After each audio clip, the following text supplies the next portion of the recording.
Okay. Bonjour, everyone, and welcome. I'm Jen Milguy, Senior Director of IP and Partnerships at Digital, Canada's Global Innovation Cluster for Digital Technologies, which brings together industry, academia, and the public sector to solve major challenges with advanced technology through collaboration and co-investment, and helping to accelerate the adoption and commercialization at scale of these Canadian technology solutions. I'm pleased to welcome you to today's webinar, Entering Canada's Defence Market, Speaking Defence. It's wonderful having attendees from across the country. Whether you're a returning participant from over the 300 Canadian innovators who joined our kickoff session or a first time joining, we're happy to have you here.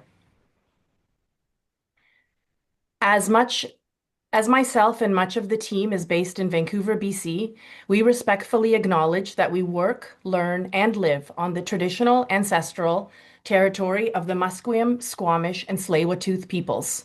And as a pan-Canadian organization, Digital operates on the ancestral and unceded territory of the Métis, Inuit, and First Nations peoples who share and steward our lands. Canada's defense industrial strategy and major new investments mark a real shift in how Canada will build, buy, and partner to strengthen national security, sovereignty, and domestic capacity. This has opened a window for commercial and dual use innovators and signals a new path forward for Canada, one that we're rather unfamiliar with. As a national navigator for digital technology companies, it's what sparked the impetus for this webinar series for Canadian innovators, complementary to existing programming to further help in demystifying navigating a path forward in this rapidly evolving defense dual use space. Today's session continues the conversation from getting in the door to exploring how to position your solution around a capability defense buyers, which includes primes, the Department of National Defense, Canadian Armed Forces, and others, what they actually need, how buyers evaluate what they see, and building the credibility that keeps these buyers engaged and the conversation going when they are flooded with inbound requests. We're just partway through the series, and we'll be hosting subsequent sessions over the coming weeks to continue to provide support and guidance, and are planning a showcase event later this year. Stay tuned for more details as they become available. Please note that this webinar is being recorded and will be made available to attendees afterwards. If at any point during this session you have a question, please type it into the chat and we'll address them during the Q&A portion at the end. We're looking forward to a candid and constructive discussion. To ensure we can bring all these perspectives together effectively, we'll be moderating the Q&A portion and ask that comments and questions posted in the chat remain respectful and focused on advancing the conversation and may not surface submissions that don't align with these principles. And let's just quickly take a look at a snapshot of who's in the room today. There, as of earlier, there's over 200 of you, and as you can see, many companies have a technology product or advancement. Over half of you, and almost three-quarters of you are under $2 million in revenues and are, really seeking to better understand the market and the next steps. Whilst BC in this webinar represents the largest proportion of registrants, we also are seeing pan-Canadian representation, and we're delighted to have you here. And now I have the pleasure of introducing today's moderator. Please join me in welcoming Geneviève Bonin. Jen is an accomplished executive leader with 3 decades of experience architecting strategic vision, solving global complex challenges, and leading large-scale transformations, and is currently the executive senior advisor to Digital on dual-use technologies.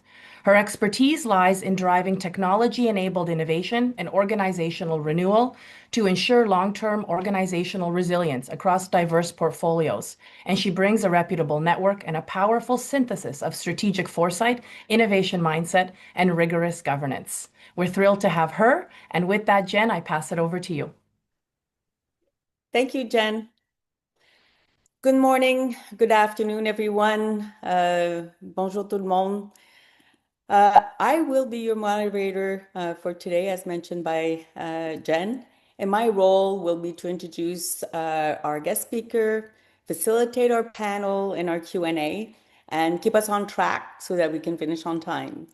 On that, I will invite Digital to provide their final remarks a couple of minutes before the top of the hour, but for those of you who have additional questions that we haven't had the chance to cover, we will be happy to keep the webinar Zoom open and continue to address some of those for another 5-10 minutes after the formal conclusion of the event at the top of the hour.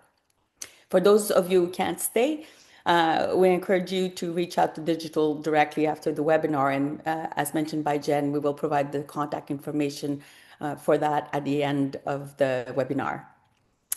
And now, if we look at building on what Jen presented, a little bit of a quick read of the room. And before I do that, just reminding ourselves that at its core, building sovereign defense capabilities means ensuring a nation has the independent ability to field, sustain, repair, upgrade, and scale its critical military capabilities in a time of need, which we are right now. And also, doing so without being held hostage by foreign supply chains, intellectual property restrictions, or exports approvals. So this is now a critical goal for our country, as outlined in the defense strategy that was released earlier this year. And all of you will have an ability to play a key role in building those capabilities. So as you can see on the slide, who we have today, the critical mass of you brings some very significant digital systems capabilities in AI, cloud, quantum, cyber, and so on. But we also have a good representation around other critical capabilities, as you can see. And the solution role in defense, based on the input that we've sought from you, is mainly from 52% enabling, supporting, so non-core dual use, which is also very critical. Some of it being identified as core, and some of them not sure, as you're trying to investigate sort of the path forward in terms of how you can serve defense. And now I have the pleasure to introduce Vice Admiral retired Ron Lloyd, who will provide us with some insight related to speaking defense, which includes understanding not only the processes to engage with the Canadian Armed Forces and the Department of National Defense, which are our target clients, but also appreciating the important protocols and their culture. So a little bit about Ron before I pass it over to him. Ron retired from the Royal Canadian Navy in 2019, having served as the 35th commander of the RCN and the first chief data officer of the DND CAF. He also served as the acting VCDS for several months. And since his retirement, he's been working as a strategic advisor in the industry and has written several papers for the Canadian Global Affairs Institute on how Canada can better posture itself during these turbulent times. And on that, I have the pleasure to turn things over to Ron. Over to you. Thanks, Jen. And I trust you can hear me. A thumbs up with respect to how that looks. So thank you very kindly for the opportunity to be here and join the distinguished panel with Derek and Daly here. Very much looking forward to today's very important conversation. I'd also like to thank the audience for taking the time out of your very busy day and to be here, and more importantly, for your interest in hopefully being a member of enabling that sovereign defense industrial base that Genevieve spoke to. And so with that, hopefully you'll find today's conversation quite helpful and insightful for enabling you to do just that. And then I'd also like to thank the tremendous leaders at the Canadian Forces and Department of National Defense. As you heard in webinar one, the world is getting more complicated. The environment in which we're working is challenging to say the least. And so I can't thank enough the extraordinary leaders, civilian and military, at Defense who are doing a spectacular job navigating some of those challenges. And it's with that point that I'd just like to reinforce that what I'm about to provide is an overview of some of the challenges and issues that they're dealing with. And so please don't ever for a second think that I'm commenting negatively on individuals, because was it not for their leadership, we wouldn't be as successful as we are right now as they try and, emerge in a very complex battle space. And that complex battle space is Ottawa. And so with that, next slide, please. So everyone understands that operating at the speed of trust is important, and I would dare say that no more so than in the military and in the world in which you're about to enter. Trust is scarce. There's a saying that in terms of conflict or crisis, you can always surge forces, but you can't surge trust. And so that's baked in to the culture of the organization. And just in terms of trust, it's a competitive environment, and the Army doesn't trust the Navy, doesn't trust the Air Force. Inside the Army, there's lack of trust, the artillery against the Army, against the infantry. And so you can well imagine in that trust-based organization, when industry starts entering the equation, trust has to be earned. And so I would just state that there.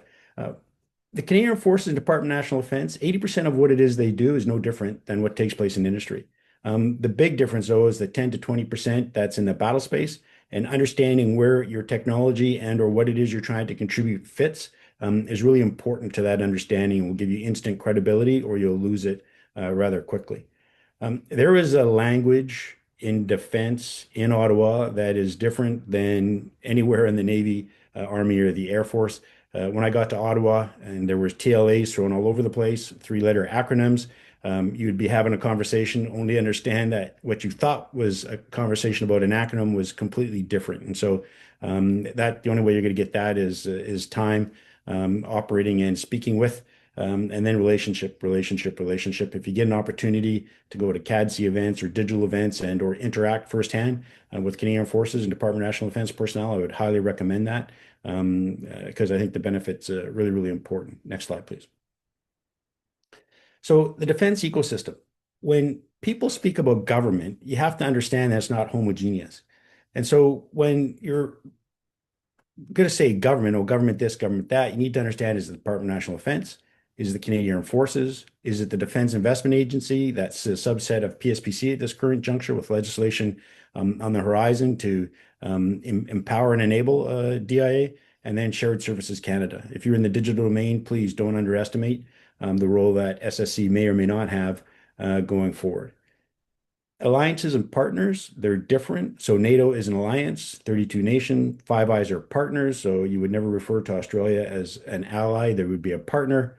NORAD is the only binational command in the world. So very useful to understand that unique relationship.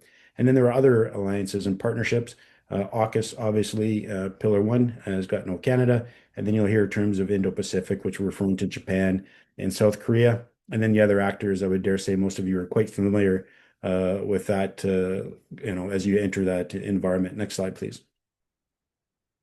So defense is two organizations, the civilian component, Department of National Defense, led by the Deputy Minister, with Assistant Deputy Ministers looking after functional areas, with military officers in it, and they lead on policy and budget. Canadian Forces is the military component led by the Chief of Defense Staff with the service chiefs. That'd be the commander of the Army, Navy, Air Force, and Special Forces is what you will hear when we speak to service chiefs. And obviously they lead on military operations. And so even though a military officer might work in DND, you would not ever say to a military officer that they're in DND. They are members of the Canadian Armed Forces, and that's really important to understand. And so if you want to refer to the organization as a whole, highly recommend that you use defense, and that's meant to include both DND and CAF. Next slide, please. Ranks and equivalencies. So a general or an admiral, you would refer to them as a four-star, hopefully not to their face, but that's how people refer to them. Why stars when they have maple leafs on their shoulder is a great question. It's just how we do that internationally going forward. And the equivalent would be the deputy minister. A lieutenant general or vice admiral would be a three-star, and their equivalent would be assistant deputy minister. Major general or admiral two-star, their equivalent would be a ADM or a director general, and then a brigadier general or a commodore. One-star, their equivalent would be a director general, and then a colonel or a captain would be a four-ringer, and their equivalent's a director, and then a lieutenant colonel, a commander, as a section head. And so when we refer to ringer, that's the number of rings on the individual's uniform. So a three-ringer would be a light colonel or a commander. But to make it a little bit more complex, as commander of the Royal Canadian Navy, I was a three-star, and if you hear Commander Royal Canadian Navy and you're thinking I'm a three-ringer, you don't want to make that mistake with respect to understanding who it is you're talking to. So commander is both a position and a rank.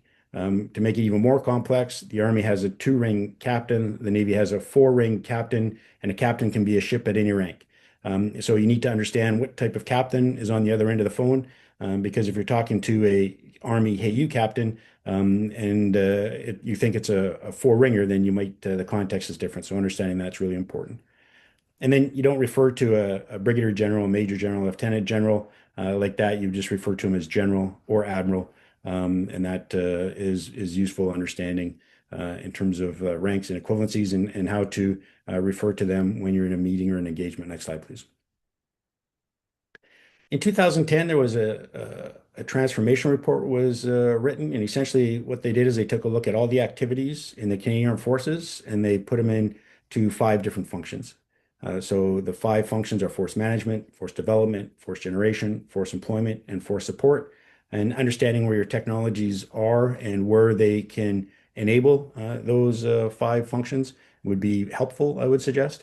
And then you will hear the term readiness spoken quite often in the Canadian Armed Forces, and it means everything and nothing at once. So there's a little diagram at the bottom to hopefully help you better understand what I believe readiness is, and it's you take an extraordinarily capable Canadian, whether it's a Army, a sailor, soldier, aviator, special forces operator, put it with a bunch of spare parts, a very capable platform, and then you put them at sea, and then you generate combat readiness. And so that's where you hear train as you fight, or the more you sweat in peacetime, the less you bleed in war. But that's where combat readiness is generated. And underpinning all that, when I was serving, I wouldn't have spoke to digital readiness. But in the last 6 years, I've come to understand that digital readiness is the foundation upon which all of that is required. And I could speak to this slide for probably about an hour, just unpacking all that's there, but I won't. So we'll just go to the next slide, please. Another term that you hear a lot of is command and control. And so command and control is there's operational command and control, and what you see here to the right is the Canadian Armed Forces diagram of what's entailed in that. So sense, make sense, decide, act, and you'll hear that referred to as PDC2. That document's online, so if you get a chance to read it, highly recommended. And basically, that's the Canadian equivalent of CJAD C2, which is Combined Joint All Domain Command and Control. And then what we're learning today is that in the battle space, operational command and control, we can make decisions in seconds and minutes, but it's then taking that information, putting it back into the institution, and that's what I refer to as institutional command and control. There's a paper on that at the Canadian Global Affairs Institute. So if you want to understand more about IC2, it might be worth an opportunity to take a read of that to understand the implications between OC2 and IC2. Next slide, please. Security classification frameworks. Canada is the only security classification framework that I'm aware of that assesses the same level of injury with unclassified and classified information. That's got some of its challenges, but suffice it to say that the level of classification of information does not equal the security clearance. And there's just an example of what Canada, United Kingdom, Australia, and United States security classification frameworks.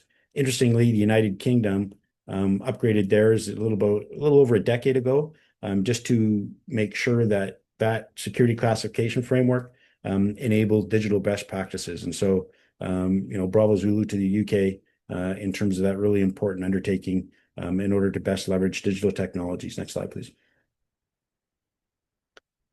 In industry, you'll hear tactical, operational, and strategic, and sometimes they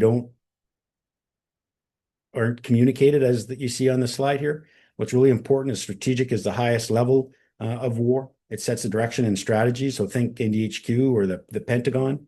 With respect to operational command and control, think of individuals that are responsible for operations in theater. In Canada, that's a Canadian Joint Operations Command. A lot of you are following what's taking place in Iraq, and you're hearing CENTCOM, Central Command. So that would be an operational level commander. And then finally, tactical would be your individual units operating in the battle space. When you hear enterprise to the tactical edge, it's trying to communicate the digital backbone that connects the strategic through to the sailor, soldier, aviator, special forces operator operating in the battle space. Next slide, please. So the maturity of the client, and once again, this is not a negative reflection on individuals. I lived it. I'm can speak authoritatively each of these. When I showed up in Ottawa for the first time, it was after 2 decades of understanding how to understand naval warfare. So when you get to Ottawa, it's a completely different battle space, and understanding how that operates and the different departments and the different ARAs, authorities, responsibilities, and accountabilities shouldn't ever be underestimated because there's a lot of complexity involved in that. And so trying to understand that takes obviously individuals a while to get there. The risk flips. So at sea, as a ship's captain, or whether you're not in the Army or the Air Force, you're making decisions where lives depend on it. You get to Ottawa and you quickly find that there's thousands and thousands of pages of documentation that will tell you what you can and cannot do. And so it's not that they're risk averse as individuals because they're anything but. It's just that the frameworks within which they operate could be characterized as risk adverse. And these small P policies, non-legislated instruments, guidelines, directives, and tools are what I'm referring to specifically. And so in defense, there's a project approval guide or directive. I can't remember what they're calling it these days. There's a procurement administration manual. There's NDSOJ, National Defense Security Orders and Directives. And so there's 1,000 pages right there within which they must operate. So don't ever underestimate the complexity, once again, of what is driving or appears to drive caution. And when you show up in Ottawa, I would have had an opportunity to interact closely with industry. I think the government's initiatives in terms of enabling that to take place are really, really important. And so I'm hoping that the small companies that you are taking advantage of these opportunities in order to help them come to better understand some of the technologies that you're able to provide the Canadian Forces and Department of National Defense. And then, as much as I might have said as a 3-star, I want this delivered tomorrow. Procurement would decide whether I was going to have that delivered tomorrow. And so, despite the fact that you might hear 3 stars, 1 stars, say, I want this and I want it tomorrow, until you hear that from procurement, you may or may not get it tomorrow. And so with that, I'll stop there and look forward to any questions, queries, or comments in our Q&A session. Thanks, Genevieve. Thank you very much, Ron. If I might add a couple of little things, one of them is more cultural in nature, and it's the fact that punctuality is absolutely critical. So, in short, you're not going to win the war if you arrive late to the battlefield, and therefore it is part of the culture to be, going to any meetings, well ahead of time and to really never be late. Also, understanding how to address people in conversation is pretty critical. So speaking over people or interrupting them is very highly unacceptable. It is not acceptable in any environment, but especially in the military. And so one word you might want to watch out for in a conversation is when defense personnel are done making their points or asking a question, they might say over. And that means that they're done. You might want to adopt the same thing as you sort of enter into conversations with them. Now, for the next few minutes, I would like to invite another one of our panel member who's going to offer a few remarks before we go into our actual panel. His name is Derek Dobson, and Derek is from the Royal Military Academy Sandhurst, where he led tech transformation and has spent 38 years in defense and national security. He's a veteran of the British and the Canadian Armed Forces, and his career spans infantry command in Northern Ireland, Yugoslavia, Sierra Leone, Iraq, and serving as the commander of the Royal Guard for Her Majesty Queen Elizabeth II. He was appointed to the Order of the British Empire for Defense Digitization. He has spearheaded global defense portfolios at EY, Microsoft, and now IBM Consulting. And he holds a master's degree from Edinburgh University and Open University. On that, I would like to invite Derek to say a few words before the panel. Over. Thanks very much, Genevieve. Look, I'll just flip quickly through a few points to just give an impression of where things are in the technology conversation, largely the dual use conversation as we go through defense, and hopefully just give enough for people to cogitate on as we go through our wider panel discussion, and then look at the the Q&A piece afterwards. If I just go to the next slide, please. I'll just quickly go through a couple of charts and say, already referenced to earlier was the defense industrial strategy, which I'm sure a lot of you looked at and are aware of the funding pieces and how Canada wants to get after capabilities and things. But you probably don't necessarily have spent some time on the pieces that led to that defense industrial strategy. And frankly, if you go through all of the sort of background learnings and technologies and publications, or I should say doctrinal publications, etc., you'll figure out where you should be in having conversations. And I'll just look at this chart immediately, and you say that from our national defense strategy to pan-domain command and control, force employment concept to data strategies, AI strategies, they're all publicly available if you want to spend some time immersing yourself in what D&D CAF need.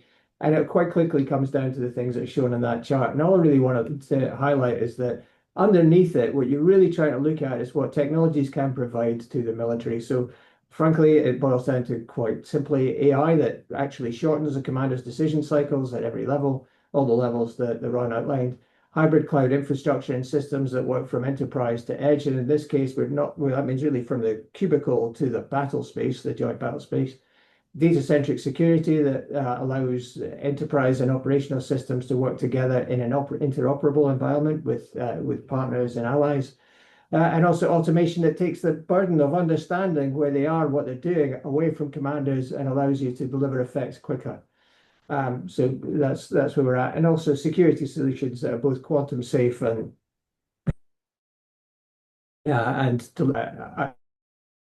are basically to maintain the strength of our Canadian quantum capabilities. Constituent parts of that to allow the CAF to do its job that Ron talked about earlier. I'll go to the next chart. I'll take you through just a few insights that should spur us to business value. Over the last couple of months, has done a survey of NATO and Five Eyes military commanders to see where they are in the technology path. And I've just given a few insights really here on these charts, and I won't dwell on them too much, but we'll look at where they are. And you can see that senior military commanders and defense leaders are pretty clear about where they feel the application of dual use technologies will deliver operational advantages. And you can see there's in that sort of leftmost pillar there. And then in the centerpiece, you can see where they're actually at. They've not made a lot of progress. So in a lot of cases, even though they've been at it for 2 to 3 years now with the latest iterations of AI and data solutions, very few have gotten over 20% implementation really of those projects. So, very few have implemented over 20% of the projects in each of the areas that they're working. And you can see on the right side of the chart really some key takeaways for us to think about. But really, it's key for us to think that if you're going to be working in defense, just be cognizant of this. I know we have this massive appetite to go fast, to get things done, even if you get through the procurement piece that Ron alluded to. There's a lot behind this that needs to be addressed. So just be ready to tackle the problem set in its entirety. And if we go on to the next slide, please, on the next chart, I'll just give you a few pieces there. So the conditions that I talked about there, maybe holding those things back. If you really systems readiness is a choke point when you look into that piece. And so the factors that are looked at in that leftmost column really impact on the ability to get after using most digital technologies or dual use technologies effectively. In the center, you can see really where the national level leaders or strategic leaders are attacking the problem set to try and overcome those challenges. And then on the right-hand side, you can see that we're really in a world where they look like they're very, very simple solutions, but actually just highlight that as you get after the capabilities that are built on dual use technologies, you will be constantly navigating your way through a field with 2 sets of sacred cows. One of those cows, with sets of cows, really kind of a breed that Ron was alluding to, that are policy driven. People who say you can't do that because our policies constrain it. On the other hand, there are a set of cows that say doctrinally this is the way we fight and you can't possibly do something else. There are a lot of cowpats in the middle, and you've got to basically be able to navigate through all of that and understand what you're talking about, in my mind, if you're going to be successful in this market. And then if we just go into the last chart again for a quick look at I'm sure this material will be available to you afterwards. Just thinking through an action plan of what you're going to do to deliver success for the armed forces is really important. And if you look at each of those pieces, there are constituent elements for you to think about. Um, Rather than just thinking, I'm going to sell something into defense, how are you going to tackle those pillars to make sure that you don't just sell something, you deliver a capability that can be operationalized and help the military to be more ready and frankly more capable in delivering successful outcomes when it comes to defending Canada and ultimately, if necessary, fighting and winning Canada's wars. I will leave it at that and we'll go into the conversation. Thank you. Thank you very much, Derek. So before we go into our panel, I will introduce our third panelist, Daley Brown. So Daley is the co-founder and CEO of Metropolitan Technologies. He's also a seasoned aerospace and defense professional leading a new venture focused on protecting critical infrastructure and defense systems. With over 15 years of experience in various senior roles as one of the world's largest defense primes, Daley has successfully designed, developed, tested, and deployed mission-critical applications to air, land, sea, and cyber platforms. He's a registered professional engineer and has a proven track record of driving innovation and delivering robust solutions in a highly regulated environment. So welcome to our third panelist. And for the first 15 minutes, I have 4 questions that I want to cover with all of you. I'm going to start with the first one, and I think I'm going to go to Ron for this one. So Ron, from where you sit, what separates a company that gets defense from one that doesn't in those first conversations? And where does the disconnect between what's said and what the buyer actually needs usually show up, and especially in that first conversation?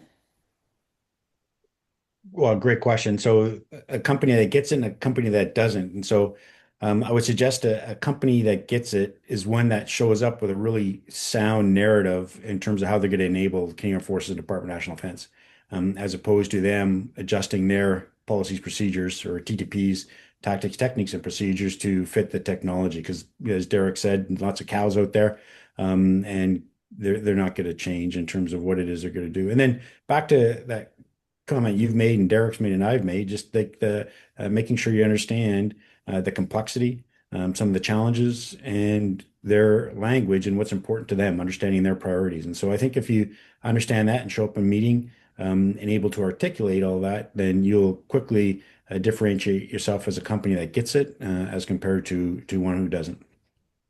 Thank you, Ron. I'm going to go to Derek next. And from what you said, because you're on the other side, sort of you've been able to get first meetings, and I'm sure you've been turned down sometimes.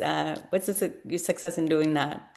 Well, the perseverance, I suppose you're right. We all get turned down, and that's simple. But what I say is that companies that get it, in my mind, both having been on both sides, to be honest, really don't ever lead with their technology. They lead with a mission problem. And so, if you want to speak to somebody, I'd say a disconnect can show very quickly if you say, "I'm from company X, and our platform uses AI to do X." It's a much better conversation to say, look, we've been looking at this, and it's really interesting to see that commanders at the operational level have a 40-minute decision lag. We'd like to talk to you about how we can reduce that to 4 and then start going, and you're in there. And I think it's always important to remember that you're trying to align with those priorities are listed really in my opening comments, whether it's C4ISR, C5ISRT, cyber AI, or indeed the pieces at the departmental level at more enterprise. But you've got to be in there because and be relevant to them, showing that you have done your homework rather than leading with, I've done so I can do something very clever. Imagine if you could use this. And I think that's very impressive.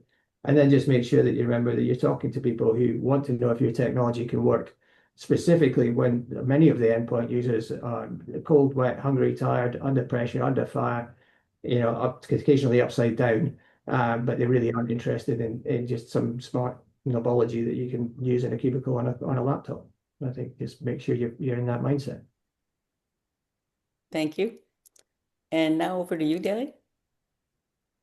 Yeah, I'll just say, like, I'm come from a background from a system integrator or prime that really focused on major capital programs and delivering capability that way. So when I started my startup and we were trying to position ourselves, I always looked at it through that lens of how we can support or where we fit into the supply chain of these types of major capabilities that were being delivered. And so I use a lot of my background to try to come up with a strategy to when I'm talking to potential partners on how we can help or how we can support or where we fit in.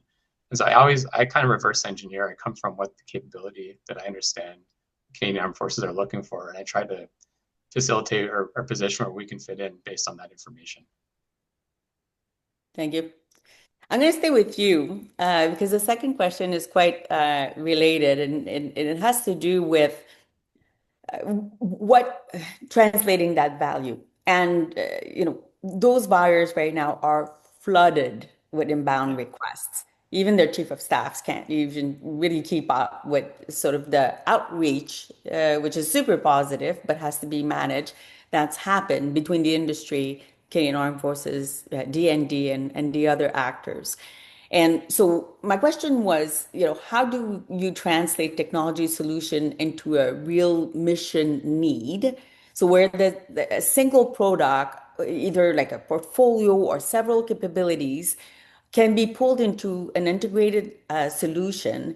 And how have you been able to be successful in getting their attention, amongst, again, like the very, very large number of outreach that they get on a day-to-day basis? Yeah, maybe I'll answer the first question. I worked 14 years for General Dynamics, which is one of the largest integrators in the world. So I already had a pre-established network of trust throughout industry. And so, like, it would be very difficult to start a startup without any history, other having worked in industry or been involved in the CAF or D&D and sell right away. Because as both Derek and Ron mentioned, a lot of it's traded on trust, and that is not bought but earned over time. And so that gives you an advantage if you've been in the industry and you're able to position yourself already using your existing network. The other thing you have to understand is that, if you're looking at, again, from my view is I'm familiar with major capital programs and delivering large scale platforms. That's the type of stuff I worked on my whole career. So that's where I best know how to position my technology, my company. And I also, not naive to the fact that we're going to be selling direct as a small little point solution to the end user. They typically want to buy a capability that's an integrated system. And so when we position ourselves, we typically partner with the integrators or as a partner, as someone in the supply chain. And so the language and how we position ourselves and the value that we provide to our customer, which is not necessarily D&D CAF, but a prime or something, is different than how they would translate that into a capability to D&D CAF. And so I think it's important to establish where you fit in the supply chain or in the value chain and how that differentiates your solution and to find the partners that'll help you get that into the hands of end users.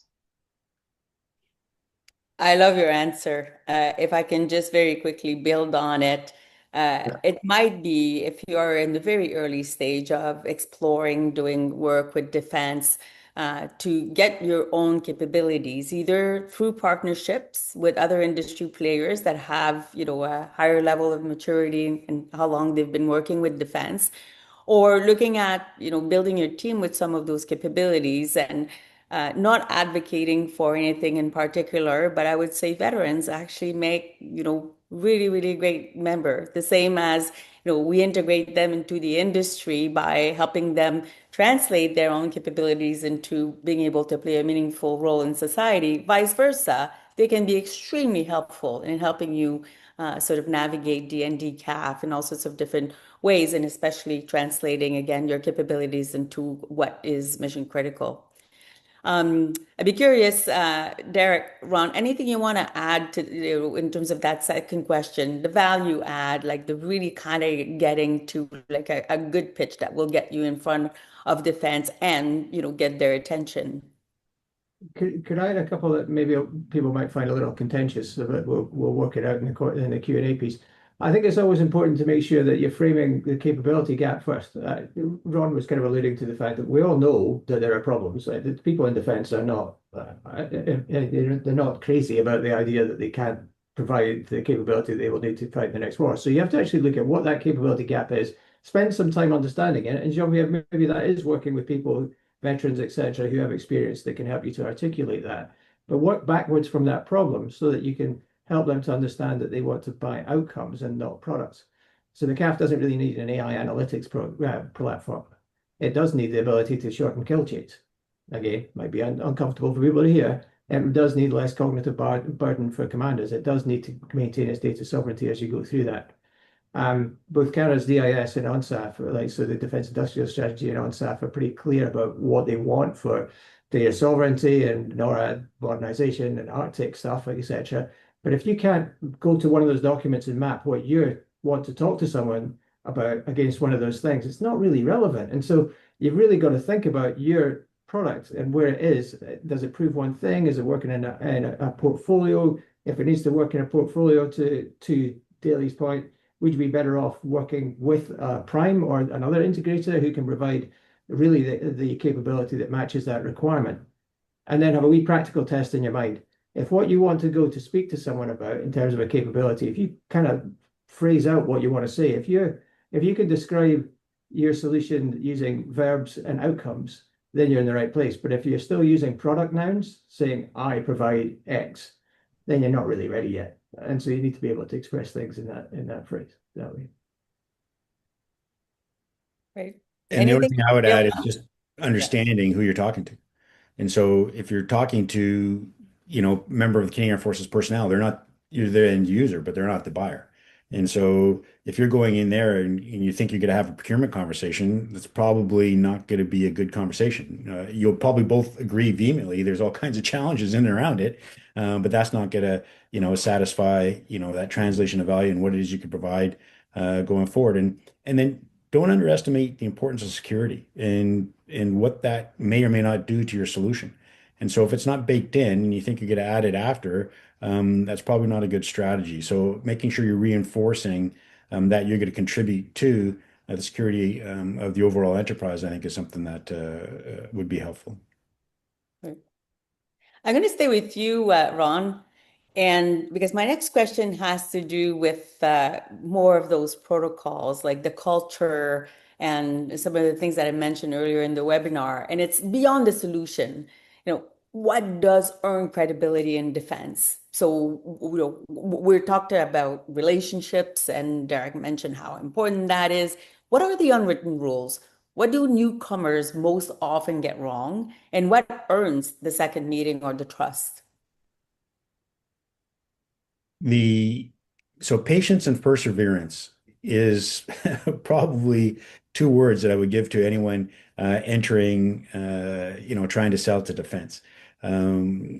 It is a unique environment, and to that culture and trust, and I would say the more you can interact and interface with someone who's currently serving in the Canadian Forces or who has served, I think that would be time remarkably well spent to reinforce your point there, Genevieve. And then the other thing that defense is doing a much better job of these days is actually getting out there and speaking with industry. So back to culture, when I was, DGNFD, Director General Naval Force Development, many, many moons ago, we wouldn't speak with industry because we were concerned about jeopardizing the procurement. Slowly but surely, we learned that the Army, Navy, Air Force, and Special Forces actually we can't jeopardize procurement, but what we need to do is make sure we give them the requirements.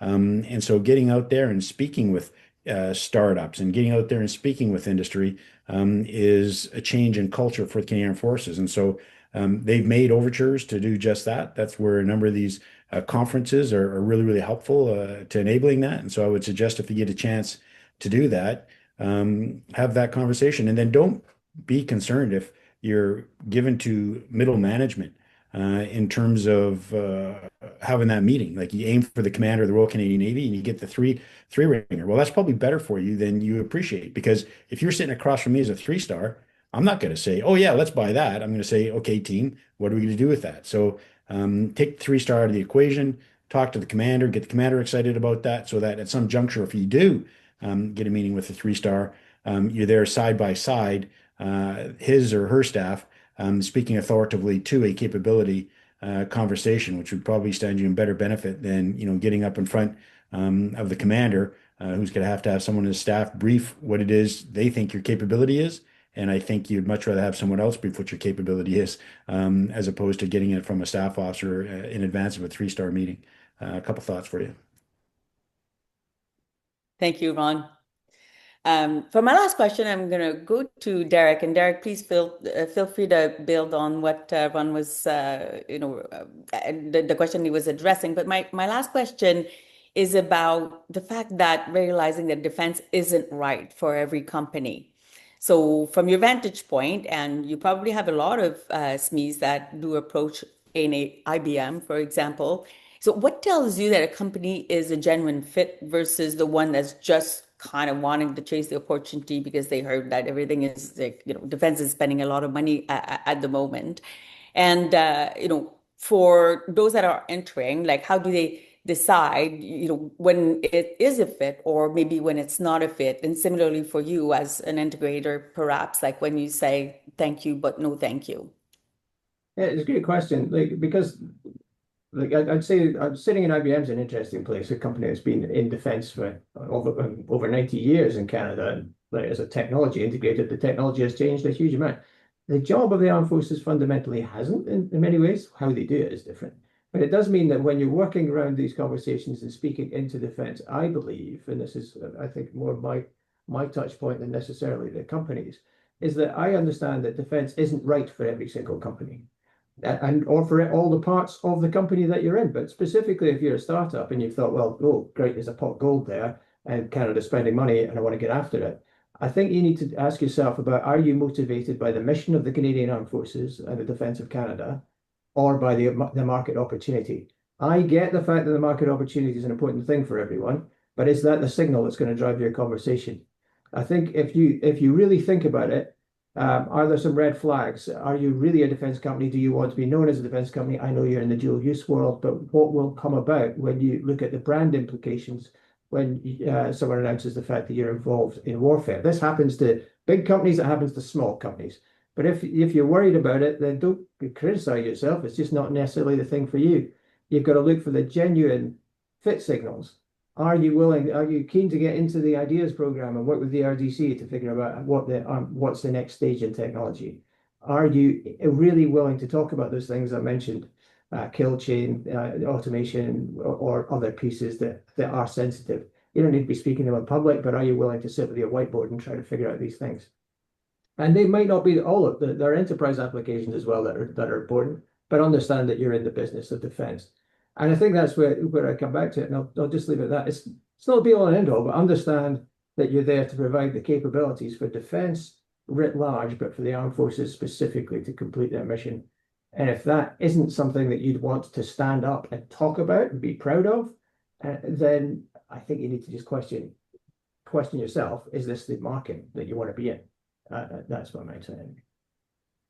Thank you, Derek. And for those who did not participate in webinar number 1, I would just maybe restate some of the things that we heard from other panelists, which is it's a journey. And when you say dual use, please anchor whatever you're going to do on, dual. So focus on your civilian application and commercial, and, because this is going to be a marathon, a journey, more than, a quick sprint to like a huge, for all of the things that we've talked about, including procurement being something that does take time. So, Dilly, do you want to add anything to that before I'm going to go into some of the questions in the chat? Yeah, sure. I have a couple of points. Defense is a high consequence environment. And so you should probably understand that going into it, what that means for your technology and what that means for the engineering rigor that has to go into it and what the consequences of that could be. So that's something you should know ahead of time quite a bit. The other thing with the funding is, like, in my experience, defense is like a feast or famine type of funding mechanism. So it's episodic. Right now, we're looking like there's going to be a lot of funding. Now, that funding is not making its way through the system just yet.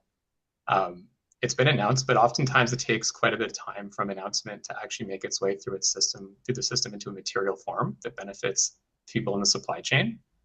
And the other thing that someone like Ron, when Derek would speak a lot more, a lot of that money goes to wages, maintenance, equipment, logistics. So those big numbers doesn't mean that your startup's going to be $1 billion startup. And you have to make sure your business model is commensurate with that going into it. That you have to be able to survive episodic cycles. Your technology is probably going to be used for 20 years. So build it with the engineering required to support that, and make sure your business model is fundamentally resilient to survive that type of funding life cycle. So that's the only thing I would say about that. Thank you. And now I am going to turn over to questions from the audience. And the first one is going to be for you, Ron. And it is, in Canadian defense procurement, does the approval or adoption of a solution by an allied or partner country help accelerate Canada's own evaluation and procurement process? It may the with Defense Investment Agency and the policies and procedures changing, and so I would suggest that it may be the operative word, but by and large, I would probably work under the operating assumption that it doesn't. It might help in some respects, but the interesting thing is Canadian requirements are often somewhat different than our allies, and understanding how that unique requirement that might just differ subtly might change the entire solution. And so that is one thing to take into consideration. Uh, and then just the whole procurement and the framework that we have in Canada makes it extraordinarily challenging. And so all that to say is despite the fact it's operating with another country, it doesn't give you a leg up necessarily. It may in the future as we take to see what's unfolding with the Defense Investment Agency and legislation and the like. But at this juncture, to my knowledge, it's not. Dave's probably got more insight on how that's evolving right now. But anything, Dave's, I said there that is contrary to your understanding? Oh, you're absolutely right, Ron. Sometimes it provides, unless it's in fact, no, you're entirely right. It does provide credentials sometimes that you can use to meet mandatory requirements in a procurement, but largely you got to wait for that to come out. I think that's it. Yeah. Before I go to the next question, the only thing that I would add is as you look at making an investment in serving defense with your capabilities, keep in mind that, as we always look for opportunities to strengthen our relationship with our other partners and allied nation, that it offers a really great opportunity for you to export also your capabilities to some of those countries. And I see, Ron, you want to make a Yeah, comment? I just want to add one other thing. I just recently heard advice to a startup, which basically said, there's a higher probability you'll sell to another country first before Canada. Okay. And so that's very frustrating.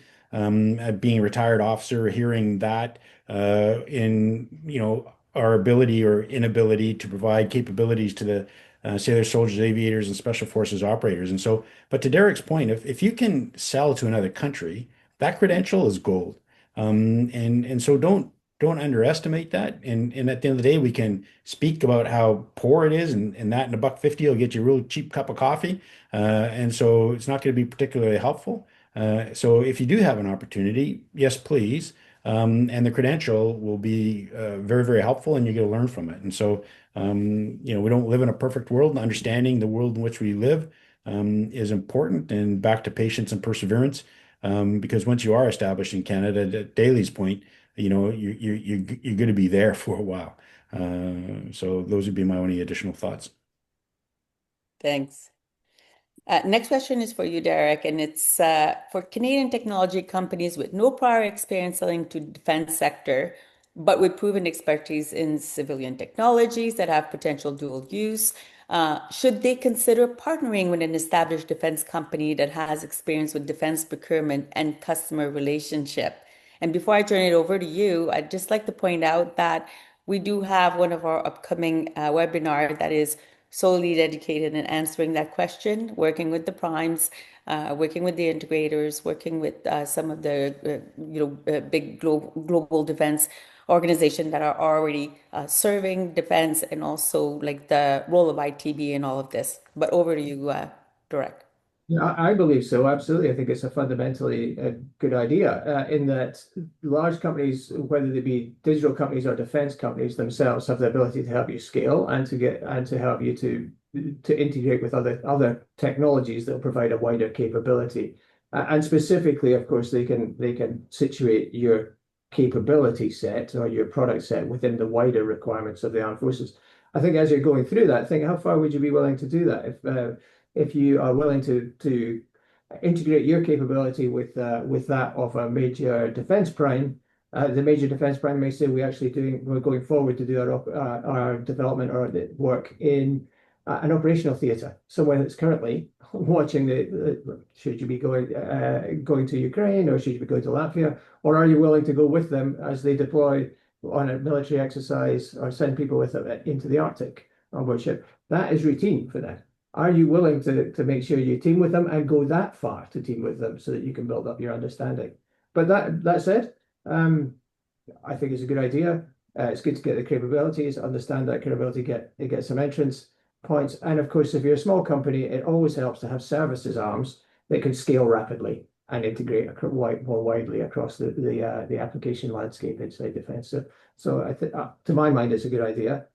I understand you may be sensitive about IP, so that's a kind of piece that you'd have to kind of work out as you go through. Thanks.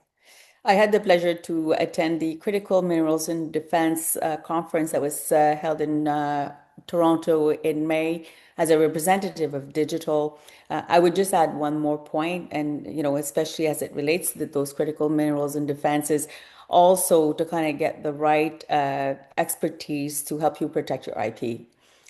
Sometimes, kind of entering a little bit too early, like without sort of like a ways to protect that is, one of the risks that that can be posed in engaging a little bit too early. So just getting the right advice around that is a good practice.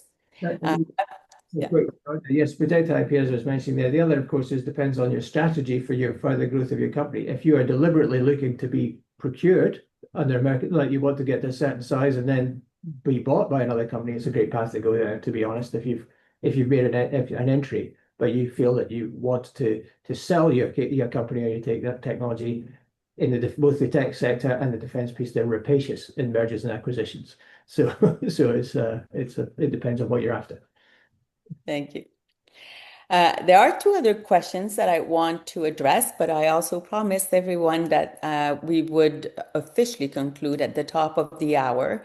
The two questions that we will cover after the closing remark of digital are around, sort of how to learn more about the challenges of the Canadian defense, what they're looking for, and the programs like ideas and all of that you can leverage in order to get more familiar with that. And there's a couple of questions. So we will stay after the conclusion of the hour for those of you who would like to not only hear the answers to those questions, but ask any additional one. But at this point, I'll turn it back over to Digital, who will offer some closing remarks.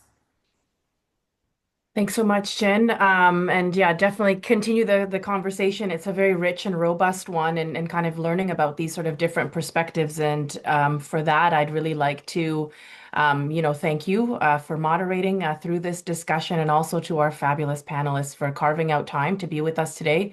We know you also have very many competing demands and inboxes flooded with a lot. So to kind of help to share sort of what this landscape looks like, and for the innovators on the call to really understand, where and what and how some of that may be as they also do their own reflections is really valuable. So we thank you for that. As we mentioned, over the coming days, for all those registered, there will be sort of a follow-up email that will be coming from us that will include not only a recording of today's session, as well as a link sort of to the broader series. As we mentioned, this is sort of where we're partway through a multi-part series. And so there's also a landing page that we have that has additional resources and has updates on the next one. So we encourage you to tune in and stay along with us for the conversation and resources collected to date. And we'll continue with the questions. And for those that we may not be able to get to, and if you'd like to reach out also, our fabulous senior innovation strategist, Artyom Mamjev, who has been leading the charge with this for digital is his contact details you will also have in our slide deck, and please reach out to him and include it as sort of in the follow-up as well as to the digital team at large and how we can help. So Jen, I'll pass it back to you to continue the conversation, but really want to thank you all and go forth and think about how this looks in your journey. Thank you. Thank you very much, Jen, and thank you for all of those of you who stayed until now, and hoping that we have a few more participants who will stay for another 5 to 10 minutes. I was going to ask my next question to you, Daly, and it was building on, the question formally is, what's the best way to learn more about existing challenges for which Canadian Defence is looking for, and just build on some of those programs which you might be able to leverage in order to learn. Yeah, there's a few ways. There used to be this tool called the Blueprint, which was published online, that shows every major capital program. I think it's like $100 million and up, kind of like projected out for the next decade, both like what's in development, so what's in implementation, what's in RFI, what's in RFP, and it maps to every key industrial capability and investment area that Canada was interested in. So understanding what the major capital programs are that's going to shape the future of defense. I'm not sure if it's been updated. It's been a few years since it's been updated, but it still gives you a pretty good roadmap of what the major capabilities look like. That's one way to see where like the big spending is going to happen. And oftentimes those timelines can be delayed by 10 years. And so get used to the defense sort of way of it working. Like they might announce a major program, but it might be a long time before it ever comes to RFE, or it might get canceled. And so you got to be, but that'll give you an idea. And then you might want to strategize around who, like typically consortiums start to team up on those. And so you might want to figure out who you want to team up with that, either exclusively, or if you get lucky, you can just sell everybody and you win either way. But probably you're going to want to find the team, and that includes a prime.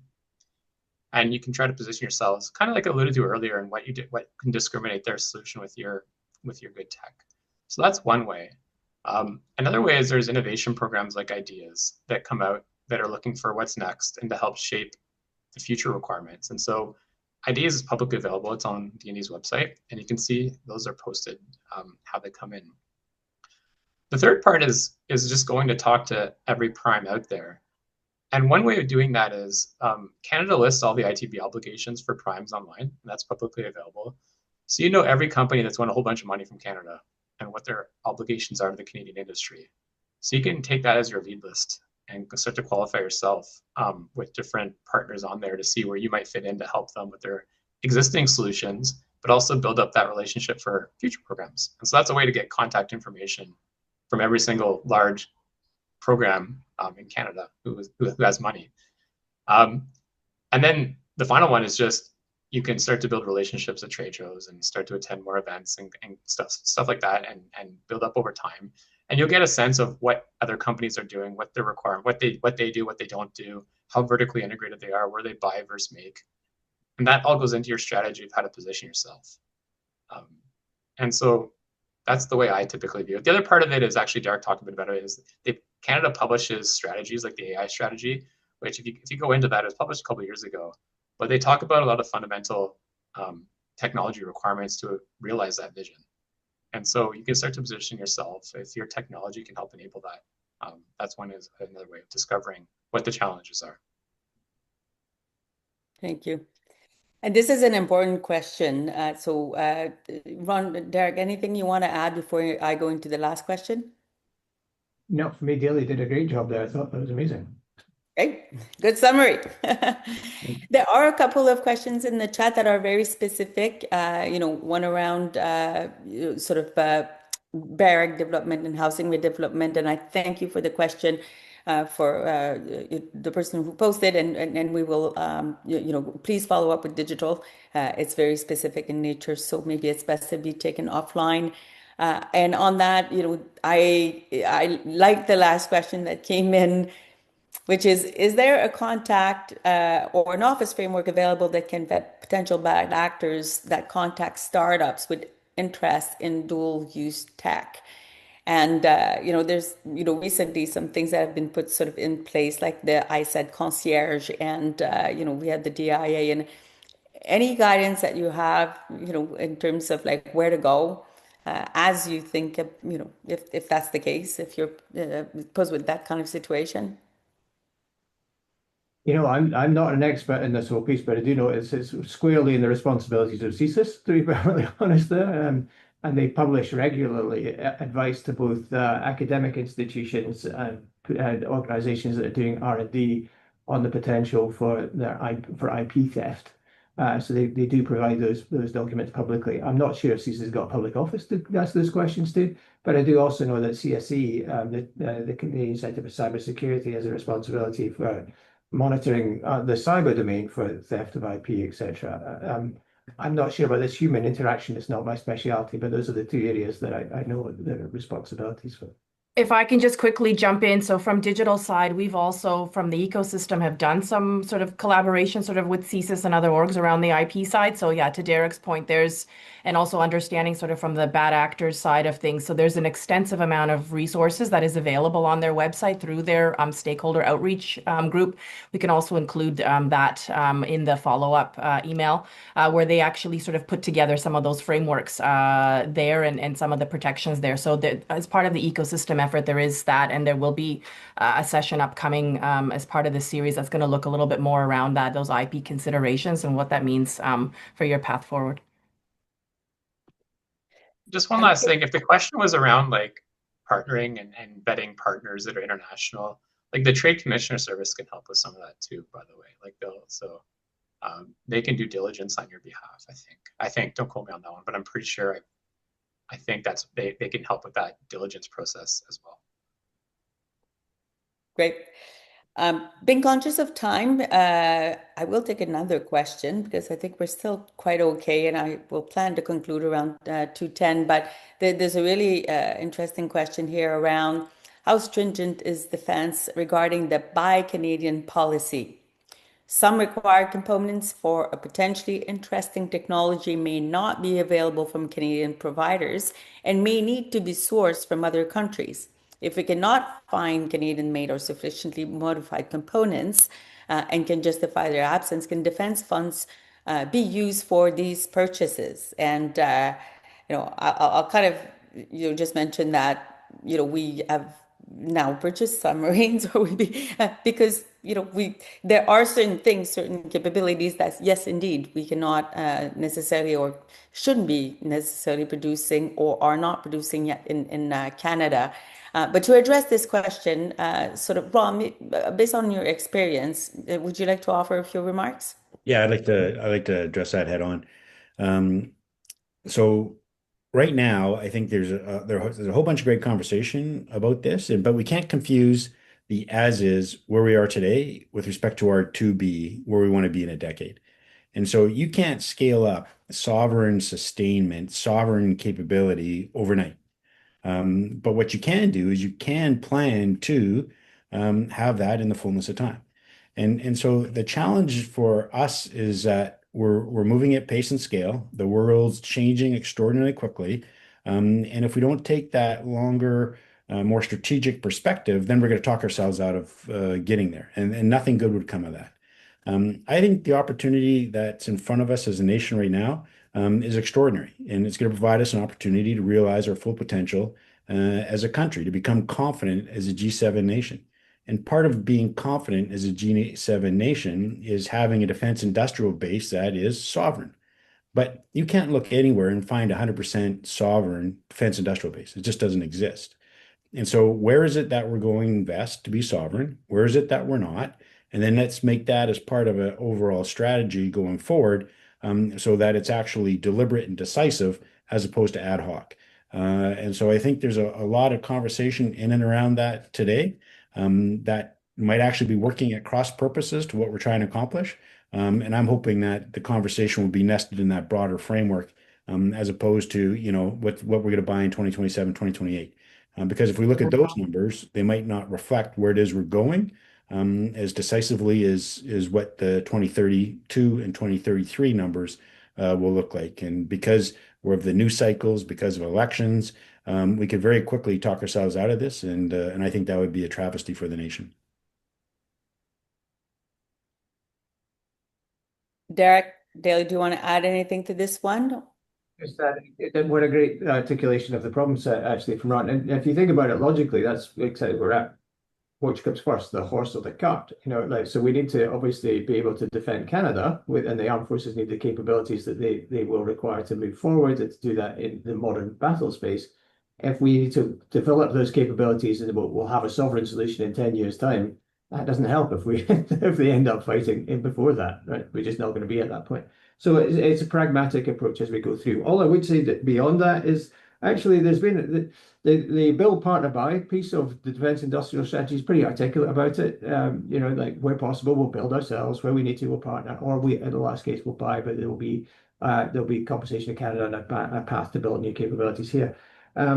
I think that's being super simplistic and probably a little bit wrong, but that's there. But we've already had a path in there with industrial technology benefits, and there are ways that we're looking to make sure Canada always gets something out of every dollar spent here. And I know we're trying to spend more of those dollars in Canada, which will help us to build the 2B state that Ron was alluding to. And don't get me wrong, Canadian companies partnering bring great value on the ITB side with others who are working in there. So it's a strategic game to be played and something to be worked out as we move forward to creating these sovereign capabilities for Canada. Thank Yeah, you. I'll just add that, like, we're 40 million people. Realistically, you're not going to build everything in Canada. Like, it's just, that's not a good strategy to do everything yourself. And also, I'm a big proponent of partnering. And so, like, identify where we think is strategic, or the right thing to do, but also partner to fill in the rest of it. Thanks. I'll end on the a question around defense innovation. And I know I keep saying it's the last question, but we still have 75 people with us. So, but we will end after this next one. And it's about how technologies such as IoT, AI, digital twins being adopted today in the defense sector. And is the Canadian defense ecosystem open to working with private companies that are building solutions in these areas? And the answer is absolutely. And especially, I mean, we just finished saying that there's probably certain things that we might not have Canadian-based capabilities. But when we talk about technology, Canada is known for having the best talent, in those areas, in some of our metropolitan cities, and engaging with defense in order to be able to build on those capabilities that we have is absolutely crucial. I'd be interested, and I don't know who wants to start first, in your experience, what's been that level of engagement, like in terms of co-building and or providing advice on sort of the adoption of those technologies or the co-development of it? And any one of you are welcome to respond. I can say maybe just one thing. Like, I worked on like major billion-dollar plus platforms for 2 decades. Like, we had digital twins of everything. I mean, CAE is the largest like model simulation company in the world for that. We had fully like 20 years ago, we had super high synthetic environments on like the Auroras that I worked on, simulating every single thing for training, for working, doing engineering work. And so, yeah, there's like a huge demand for that type of technology. And so, yeah, and Canada's the leader in it. And so, yeah, if you're like, talk to the companies that are doing that, because, yeah, there's tons of opportunity there. Yeah, absolutely. And I just add on the whole concept of sort of model-based systems engineering is that kind of really at the heart of everything you do in digital in support to the whole pieces. And from that, as Dale's talking about, digital twins, computer-aided design, digital twins are in the design phase of a capability in a product or a platform, all the way through to the use of digital twins for predictive analytics and operational sustainment, etc., in the through life piece. And of course, simulations that are using digital twins to see how you actually operate and fight it. It's across the whole piece. And when it comes to the IoT piece, just to be super clear in everyone's mind, when you're looking at where the military wants to get to in this pan-domain command and control environment, it's looking at bringing together platforms, things that fight air, land, sea, space, and cyber. So we may well have previously thought there are aircraft, planes, tanks, aircraft, ships, and tanks. There are actually computers that fly, float, and drive, plus some satellites, plus some connectivity. All of that needs to be simulated. All of it needs to be modeled. All of it needs to be brought together. But they're all, at the end of the day, IoT endpoints that are bringing in lots of data and connecting across the whole piece. That is where the military is going. So it is almost 9/10 of the conversation, I think. Ron, anything you want to add regarding this question? No, I think that was extraordinarily well articulated by Daly and Derek, and wouldn't be able to add anything. That was well done. Great. Well, I think there are still some questions, but I will formally conclude this webinar for today because this is not the last one. And so what we can do is we can look at the questions, that have been addressed and that have not had a chance to be addressed and make sure that we cover those in the upcoming webinars. On that, I encourage you all to continue to participate. You are our partner in this. We are the convener, and your participation today and your engagement was extremely appreciated. And we hope that you're going to continue on that webinar series journey with us in the future. On that, Jen, do you want to say any last remark? Or Yeah. Merci à toutes et tous. And I think this dialogue today has shown several things. One is that, we are stronger together. There's not one sort of person or entity that can do this alone. And I think that speaks to the fabric and the spirit of how Team Canada shows up. And so it's wonderful to see and how the rest of this dialogue series will go. And I think also to the richness of this dialogue and this panel. Thank you again all so much for staying on longer and sharing all of this. These insights are invaluable when we think about the next steps and what does this really mean for organizations and our innovation community to really get, sort of prepared and think about what's the right step for them. So huge thank you again on behalf of Digital and everyone in the ecosystem. Thank you.